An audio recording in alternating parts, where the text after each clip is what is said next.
네, 여러분 반갑습니다. 리더십 챌린지 2주차 강의를 진행하도록 하겠습니다. 자, 이번 주에 지난 한 주 지나면서 수강 정정 시간에 오늘 첫 강의를 들어오는 사람도 있을 것 같은데요. 네, 강의 진행에 관련된 첫 강의 영상이 지난주에 올려져 있습니다. 그 내용을 보면 강의를 어떻게 진행하고 어떤 식으로 수업을 하는지 잘 나와 있습니다. 꼭 먼저 1주차 강의를 듣고 2주차 강의를 들어보기를 꼭 권합니다. 자, 지난 시간에는요, 우리 강좌를 지금 이 리더십 챌린지 과목을 어떻게 진행할 건지에 대한 전반적인 부분과 셀프 리더십에 대한 이론을 약간만 언급했습니다. 조금만 언급했는데요. 오늘은 정말 셀프 리더십이 무엇인지 제대로 알고 넘어갈 수 있도록 제가 준비를 했습니다. 그리고 셀프 리더십 내용만 가지고 이야기하기보다는 제가 강의를 실생활에 접목 가능한 그런 강의를 좋아한다고 했습니다. 결국은 여러분이 이 리더십을 배우면서 리더십을 키워야죠. 네, 키워야 됩니다. 그래서 리더십이 있다 없다를 여러분이 어떤 기준을 가지고 있는지는 잘 모르겠지만 리더십이 있다 없다는 결국 무엇을 의미하느냐면 영향력을 크게 갖느냐 안 갖느냐 이 차이도 있습니다. 내가 많은 사람들에게 영향력을 주고 싶은지 안 주고 싶은지 이게 이 차이가 있는 건데, 물론 본인의 의사와 상관없이 영향력은 매번 주는 거라고 했습니다. 매번 주고 있습니다. 내 의사와 상관없이. 그렇기 때문에 리더십을 배우건 안 배우건 여러분은 영향력을 줍니다. 하지만 제대로 된 올바른 영향력을 주는 것은 배워야 되죠. 배움을 통해서 가능하고, 또 그리고 또 누구에게 어떤 영향을 주고 있는지도 알 수도 있습니다. 피드백도 가능하고. 자, 그러면 오늘의 관련되어 있는 내용으로 한번 넘어가도록 하겠습니다. 자, 리더십과 동익개발. 자, 소심한 성격을 고치지 않으면 평생 남 밑에 일할 팔자다. 소심한 성격의 소유자들은 이 문구를 좋아하지 않을 것 같습니다. 그렇지 않습니까? 네, 좋아하지 않을 것 같아요. 하지만 이게 명답입니다. 명답이에요. 그렇기 때문에 혹시 여러분 중에도 리더십 영향이 적고 이런 사람들은 소심한 성격일 경우가 많습니다. 오늘 수업을 잘 들으면 그런 내용을 잘 제가 언급해 놓았습니다. 그 지혜를 갖고 여러분이 실천해 보시기 바랍니다. 자, 전체 내용 강의 오프닝이고요. 셀프 리더십이란 무엇인가? 성격 형성에 대한 부분과 소심한 성격의 원인과 해결책에 대한 부분이 전반적으로 나오고 마무리 짓도록 하겠습니다. 자, 여러분 리더가 되고 싶습니까? 리더가 되고 싶지 않은 사람, 리더가 되고 싶은 사람, 리더가 되고 싶지 않은 사람 이렇게 했는데, 저는 사실 리더가 되고 싶지 않았던 사람 중에 한 사람입니다. 누구나 리더가 되고 싶지 왜 리더가 안 되고 싶어요? 라고 말할지 모르겠지만 실제로 그렇습니다. 과대표가 되고 싶어요? 학생회장이 되고 싶어요? 아니요? 아니 반장 안 되고 싶은데요? 과대표 안 되고 싶어요? 하는 사람들이 많습니다. 많지 않습니까? 그게 바로 리더가 되기 싫은 거예요. 생각해봤습니다. 왜 리더가 되고 싶지 않은가? 또 되고 싶은 사람은 왜 되고 싶은가? 한번 생각해봤습니다. 왜 되고 싶을까요? 다른 팔로보다 본인이 더 똑똑하고 잘났어요? 시간이 남아들었어요? 그런 것 같습니까? 절대 아닙니다. 더 능력이 탁월하고 우수한 사람이 여러분을 이끈다고 생각하신다면 여러분은 착각에 빠진 겁니다. 리더는 사람입니다. 리더도 사람이기 때문에 장단점이 있습니다. 팔로워도 마찬가지죠. 여러분의 부모님이 여러분보다 더 멋있고 훌륭해서 여러분을 낳았고 기르고 양육하고 있다 생각하지 않습니다. 그냥 태어난 거예요. 그렇다면 그냥 막 키울 것이 아니라 제대로 키워야 되겠죠. 제대로 키우려면 배워야 돼요. 자녀를 양육하는 방법을 배워야 됩니다. 리더 역시 마찬가지입니다. 나는 리더가 되고 싶지 않아. 그럼 혼자 맨날 진행됩니다. 한 명만 누구하고 어울리다 보면 그 중에 2명 중에 1명은 리더가 되게 되어 있는데 누군가가 이끈단 말이죠. 이끌게 되어 있습니다. 매번 합의를 보기가 쉽지 않거든요. 그러면 누가 더 리더를 하는가 놓고 봤을 때 올바른 리더십 영향력을 발휘해야죠. 그럼 배워야 됩니다.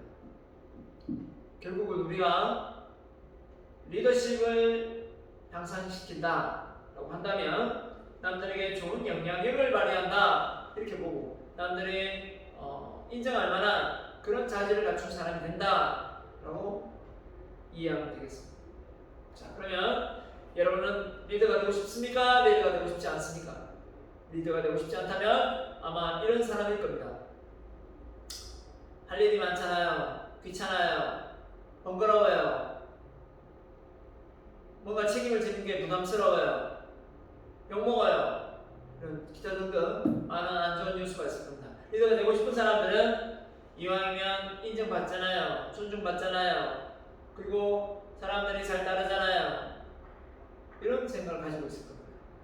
저도 사실 남들을 이끈다는 것 자체가 무한한 어떤 부담감과 또 소심한 성격으로 타고난 기질적인 부분이 나의 어떤 리더십을 발휘하는 데 있어서 걸림돌이었습니다. 하지만 이거 역시 극복 가능하더라고요. 제가 극복했다면 여러분도 극복 가능한 겁니다. 할 수 있어요. 일단 도전해봐야죠. 해보지도 않고 안 된다 이렇게 말할 수는 없잖아요. 자, 그래서 지난 시간에 말했습니다. 우리는 재능을 타고납니다. 하지만 노력을 통해서 그걸 능력을 만들어야죠. 타고난 재능은 별로 쓸모가 없습니다. 왜냐하면 갈고 닦지 않으면 그거는 무용지물에 속합니다. 갈고 닦아야 됩니다. 갈고 닦으면 그 재능이 능력으로 발휘됩니다. 문제를 안 배우고 문제를 잘할 수 없고요. 수학을 안 배우고 수학을 잘할 수 없습니다. 요리를 안 배우고 요리를 잘할 수 없고요. 한계가 있겠습니다. 저기 타고난 기질적인 부분. 자, 그렇다면 이 재능을 노력을 통해서 능력을 만들고 능력을 밖으로 끄집어내는 힘이 있어야 발휘가 될 텐데 공교롭게도 그 능력을 밖으로 끄집어낸 힘은 학교에서 가르치지 않는 거예요. 그래서 저는 칠판에 문제를 냈어도 풀 수 있는데 나와서 풀지 못했고 부끄러워서 손들지 못했습니다. 이런 나 자신이 이런 생각을 했습니다. 아, 나중에 어른 되면 괜찮겠지. 어른 되면 나도 잘할 수 있겠지. 막상 대학생이 되고 어른이 됐는데도 똑같더라고요. 또 남 눈치 보고 잘하지 못하더라고요. 남들이 나를 어떻게 볼까? 라는 생각이 더 많이 들었습니다. 그래서 그냥 가만히 있자. 내가 의견을 내세우기보다는 그냥 가만히 있자. 이걸로 갔어요. 근데 막상 리더십을 배우고 적응을 해보니까 리더는 리더십을 발휘하는 사람만 발휘하는 것이 아니라 누구나 리더십을 발휘하고 있더군요. 이미. 그리고 리더는 항상 존중을 받을 수 있는 게 아니라 많은 구설수에 오르고 있더라고요. 아무리 그 사람이 잘해도 그 사람의 취향에 맞는 그 사람의 어떤 그 성향을 따르는 많은 구성원들이 100% 만족할 수는 없잖아요. 리더는 혼자고, 그렇죠? 따르는 사람 많다면 어떻게 그걸 만족할 수 있겠습니까? 다수가 만족할 수 있는 의사결정을 내릴 수 있는 리더 또한 있을 수 없습니다. 그냥 다수결에 의해서 리더가 행동할 때가 많죠. 안 그러면 지지층이 무너지는데 지지층이 무너지면 그 자리를 박차고 나와야 되는데 그렇기 때문에 우리는 100점짜리가 되려고 하지 말고 어떻게든 최선을 다해서 많은 다수의 지지를 받는 리더가 되겠다고 선언을 해야 됩니다. 완벽주의 성향을 갖는 리더는 그런 생각을 못 가지죠.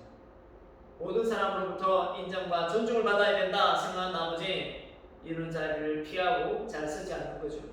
그래서 욕심을 버려야 됩니다. 욕심을 버리고 어떻게 됩니까? 완벽해지려고 하는 그 생각 자체, 사고방식을 바꿔야 됩니다. 이 세상에 완벽한 사람은 없다라는 거죠. 자, 아무튼 여러분이 가지고 있는 능력을 밖으로 끄집어내주는 도구가 리더십인 건 분명한 것 같습니다. 자, 그래서 제가 개발한 셀프 리더십 내용이고요. 제가 소개했죠. 오늘 성격 관련 내용이니까 아마 이 자신감 부분의 강의가 세부적으로 진행될 것 같고, 아무튼 만자하고 심즈가 말한 셀프 리더십 인지적 부분과 행동적 부분에 대해서 이야기하도록 하겠습니다.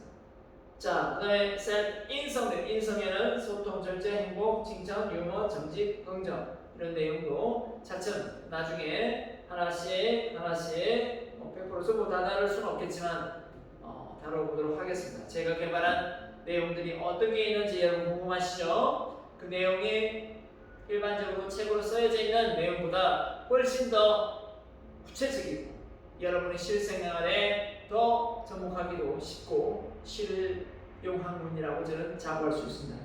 저는 실용학파입니다. 써먹을 수 없는 그런 교육은 싫어합니다. 활용할 수 있는 것, 적용 가능한 것, 실생활에 필요한 그런 교육을 지향합니다. 자, 먼저 셀프 리더십 먼저 정의 한번 또 내려보겠습니다. 셀프 리더십 뭐냐? 다른 사람에 의해 통제받는 수동적 자세가 아니라, 한마디로 누가 이래라 저래라 이렇게 하는 게 아니라 스스로, 자신 스스로를 통제하면서 자율적으로 행동하는 것이다. 셀프니까 남의 어떤 그 강요에 의해서, 누구의 추천에 의해서, 설득에 의해서 되는 것이 아니라 스스로 깨달음을 얻고 스스로 변화를 보여서 다른 사람들에게 롤 모델이 된다라는 역할입니다.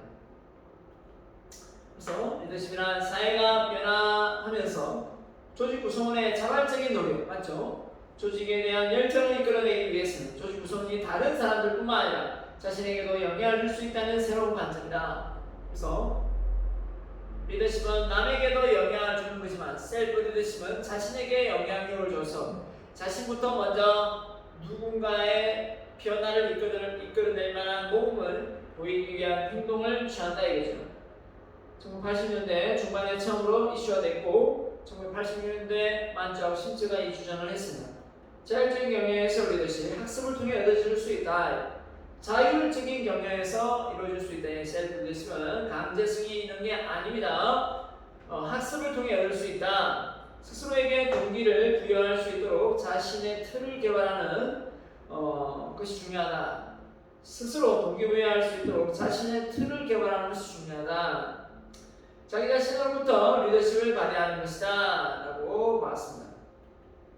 자, 그래서 우리가 보면 이 전통적인 리더십, 그 다음에 이 셀프 리더십하고 관련이 있다면, 자, 차이가 있다면 어떤 게 차이가 있을까 한번 볼까요? 자, 일반적인 이 관리적인 기능의 리더십, 관리적인 기능과 이제 이 셀프 리더십은 어떻습니까? 외부의 관찰, 주어진 목표, 직무 수행의 외적 강화, 외적 보상, 외부 비판, 외부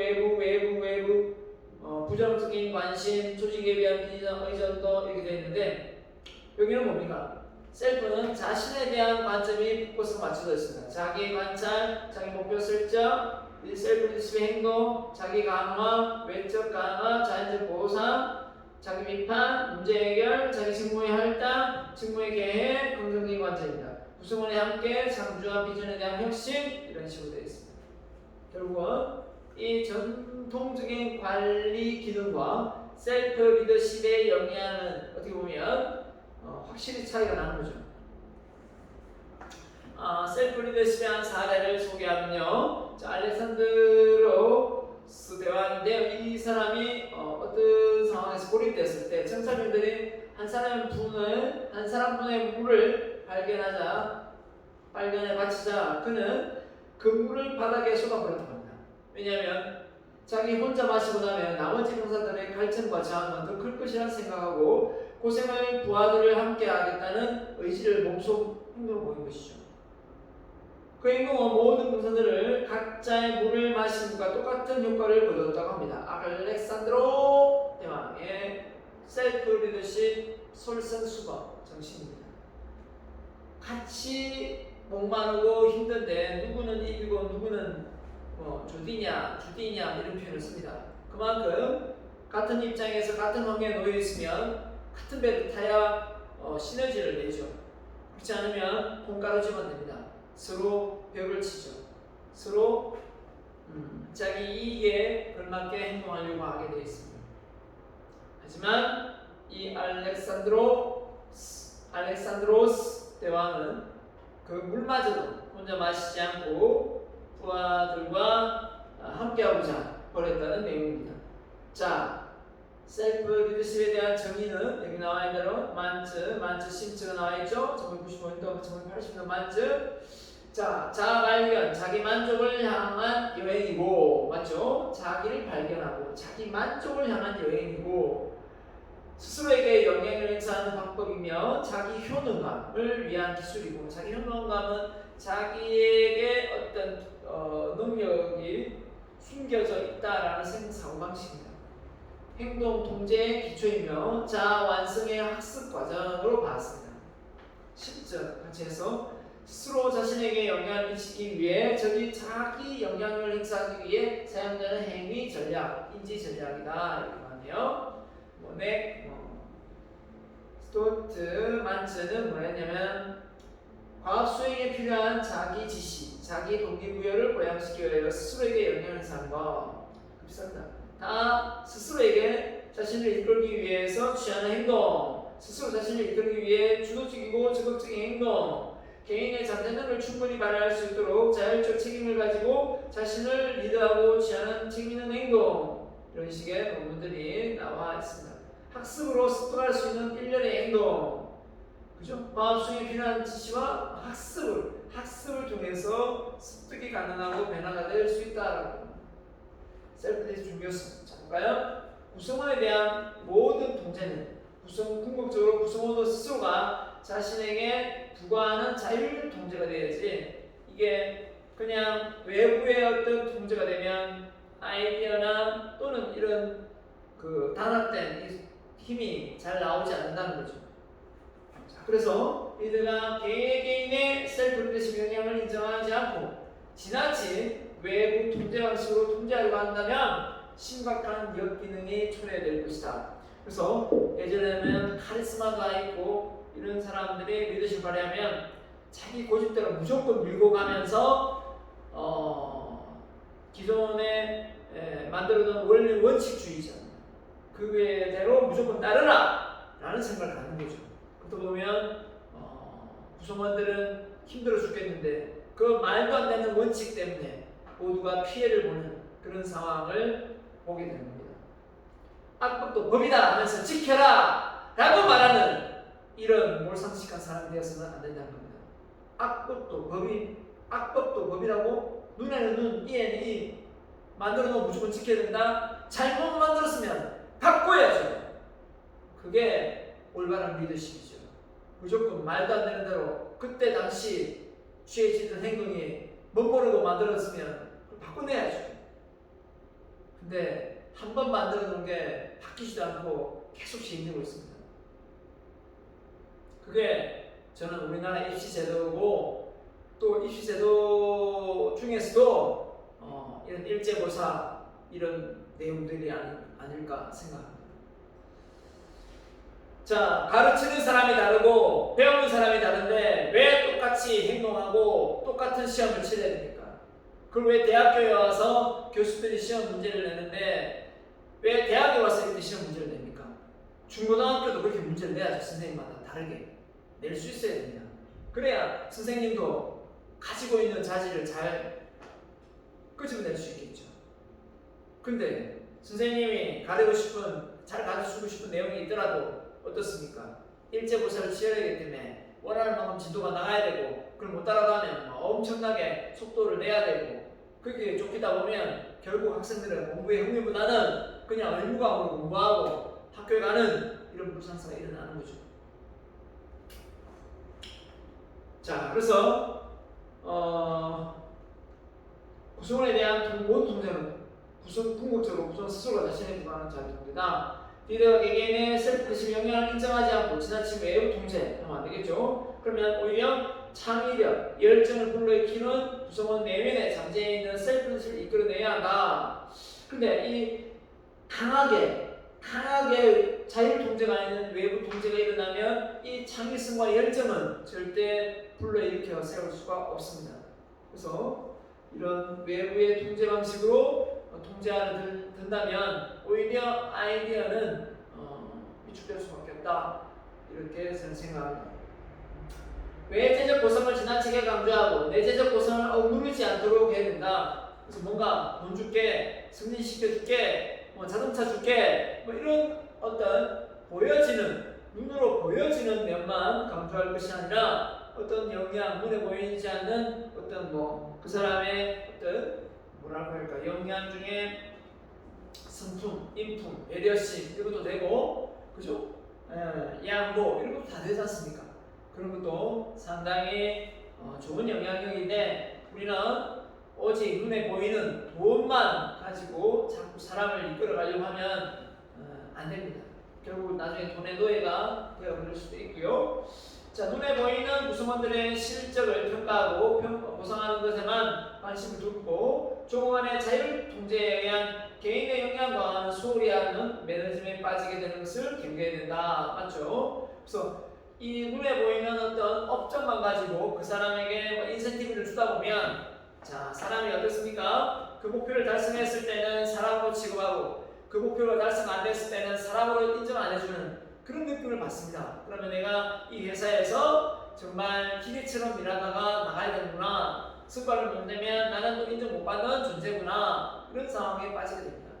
결국은 잘할 때도 있고 못할 때가 있기 때문에 잘할 때든 못할 때는 같이 인정을 받는다면 얼마나 더 분발해서 열심히 할 수 있겠습니까?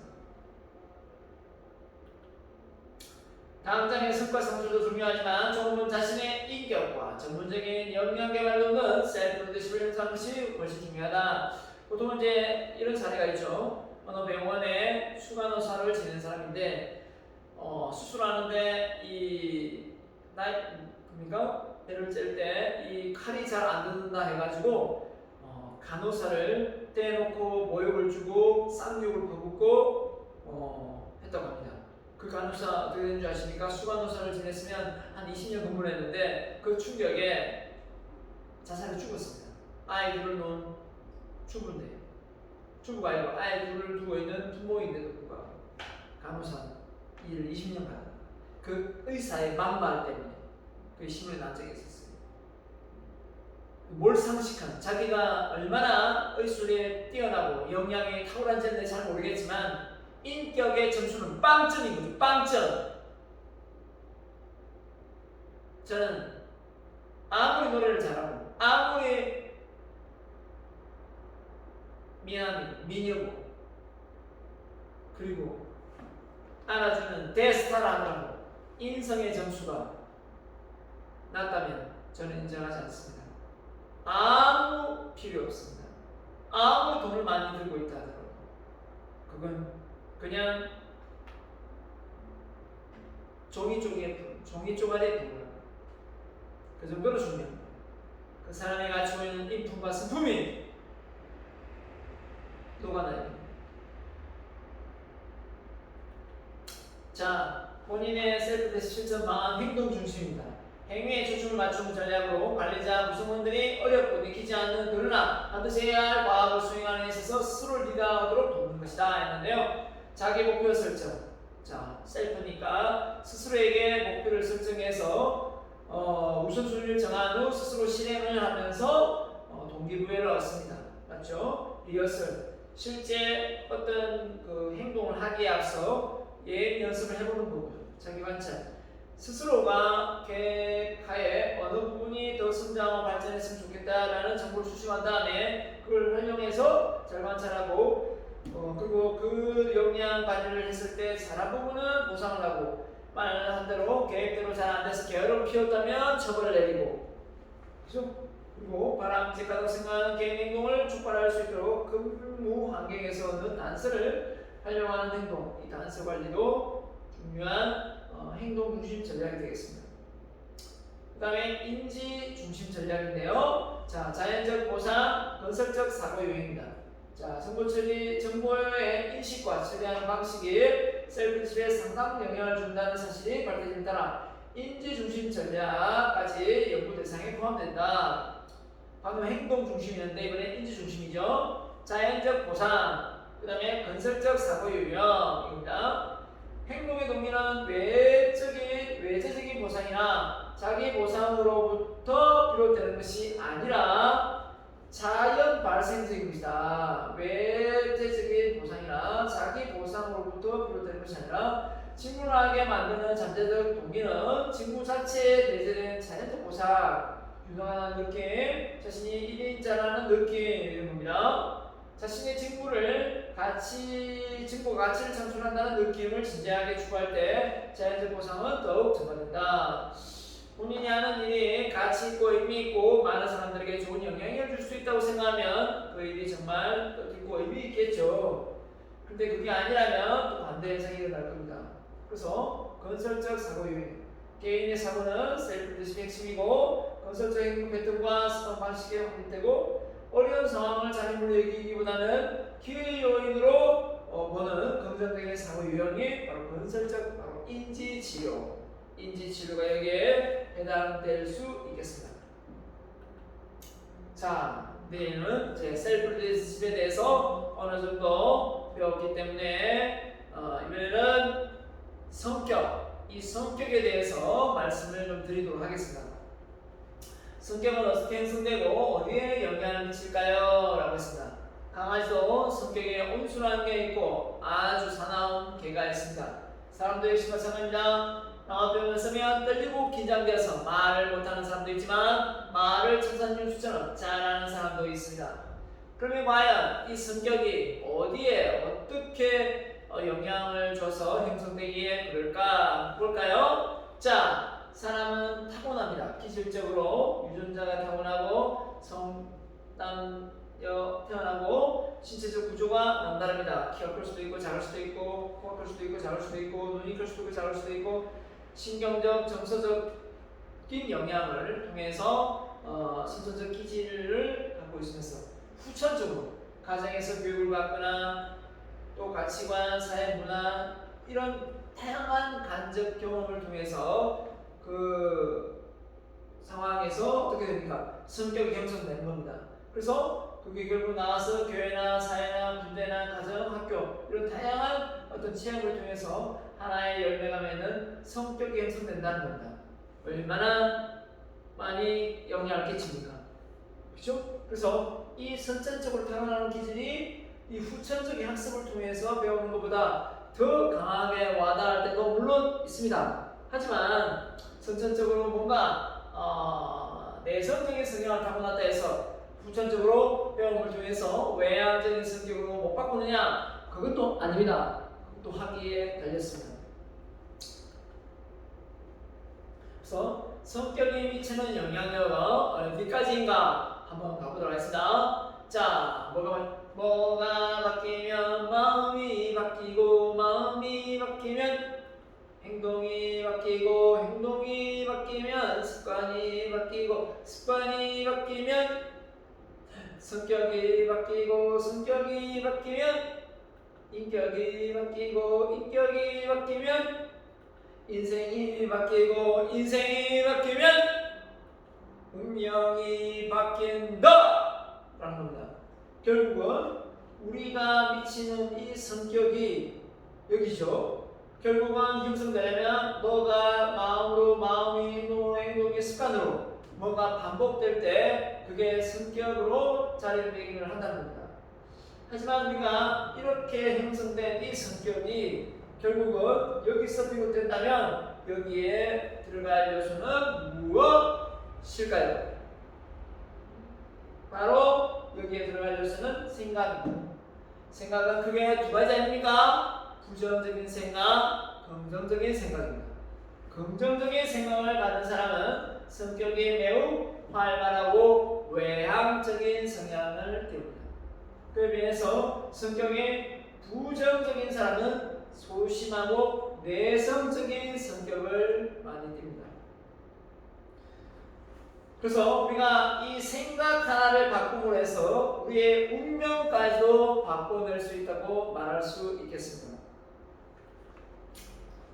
자, 자극과 반응, 픽터 프랭클의 이론인데요. 성격에 영향을 줍니다. 자극과 반응 사이에는 무엇이 존재할까? 자극과 반응 사이에 뭐가 있긴 한데 득표이네요. 자, 보세요. 우리는 외부입니다. 자극은 칭찬을 받으면 내부에서 기분이 좋아져서 긍정이 됩니다. 또 외부에서 자극으로 충고를 받았습니다. 기분이 나빠져서 반응은 부정으로 나올 수 있습니다. 맞죠? 자, 근데 중요한 거는 이 외부의 자극을 칭찬을 받았는데도 불구하고 반응이 부정이 될 때가 있단 말이에요. 이게 왜 그렇죠? 왜 칭찬을 했는데 반응은 부정일까요?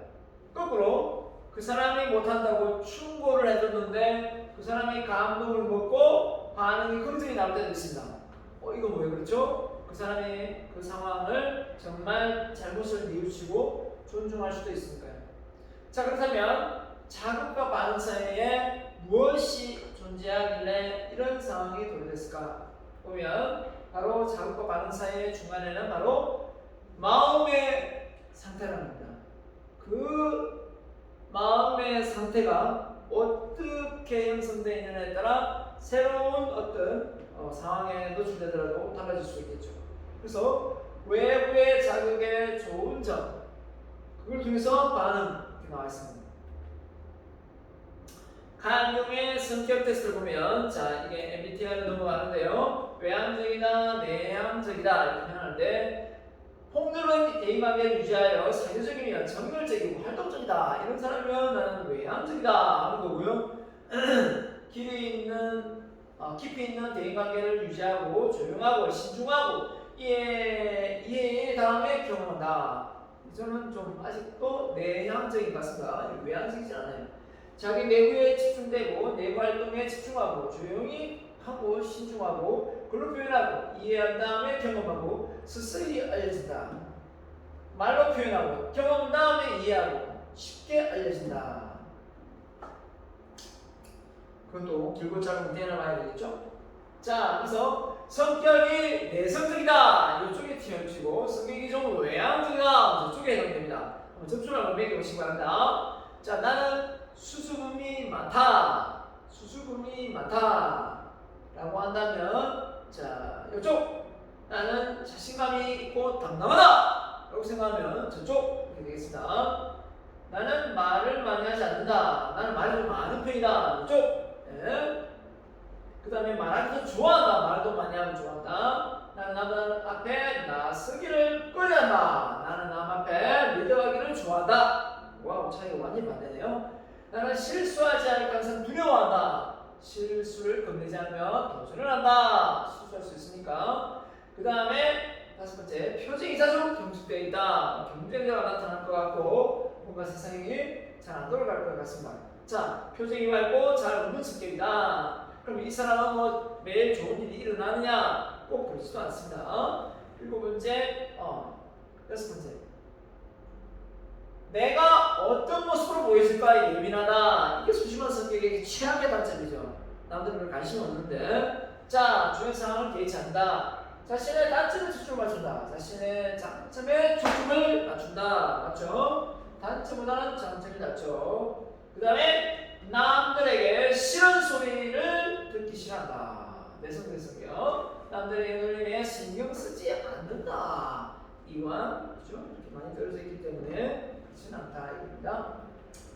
그 다음에 자기소개하기를 싫어한다. 자기소개하기를 좋아한다. 자기를 피하고 싶어하죠. 그 다음에 자기를 숨기고 싶어한다. 자기를 보여주고 싶어한다. 이 차이가 월등히 차이가 나네요. 자꾸 보여주고 싶고 어디 가고 싶은 거죠.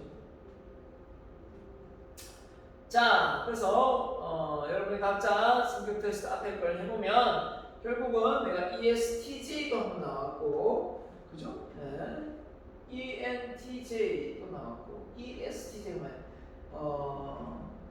실용적, 현실적 이러네요. 좀 사무적 이런데 ESTJ, 그죠? 논리적으로 뛰어난 상황.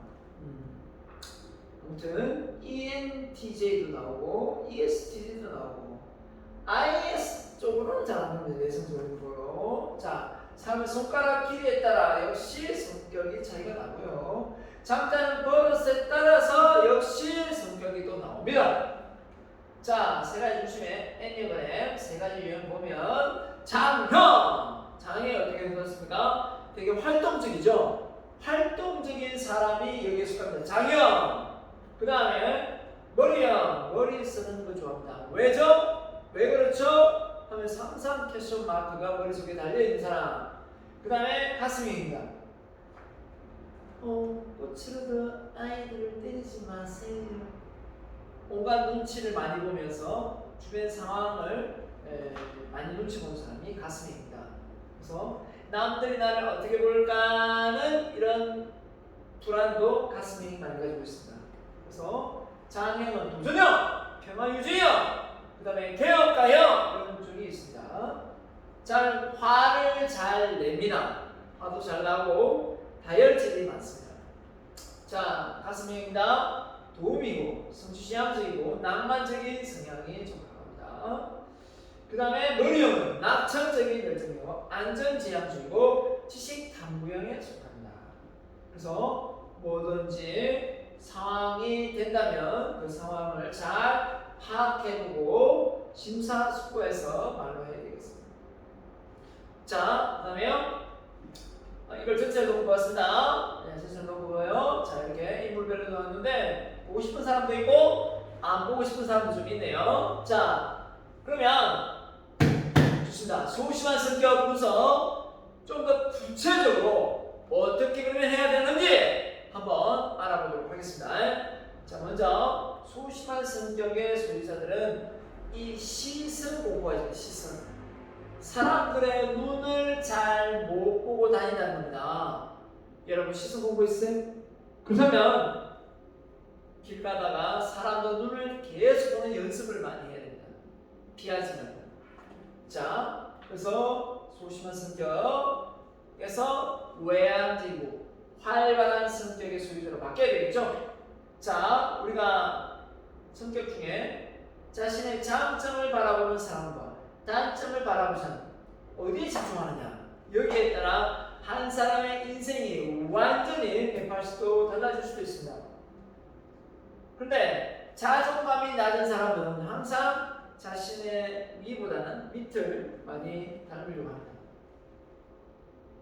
오히려 그게 자존심을 구기죠. 자, 소심한 성격 연관된 단어입니다. 소심한 성격 볼까요? 예민하다. 참 예민하네. 이 소리 많이 듣고 있으면 소심한 성격 맞습니다. 부정적이다. 왜 부정적이야? 말만 때문에 계속 부정을 하네. 부정적이다. 그 다음에 확대 해석합니다. 조그만 일도 크게 해석하고 크게 걱정하고 이렇습니다.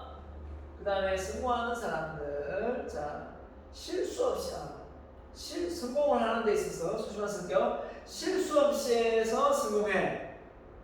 어떻게 성공하는데 실수를 하지 않을 수 있습니까? 실패 없이, 비난 없이 이런 건 없습니다. 실수, 실패, 비난을 받고 리더를 하는 거지. 실수, 실패, 비난 없이 리더십을 발휘하는 사람 단 한 사람도 없다는 사실입니다.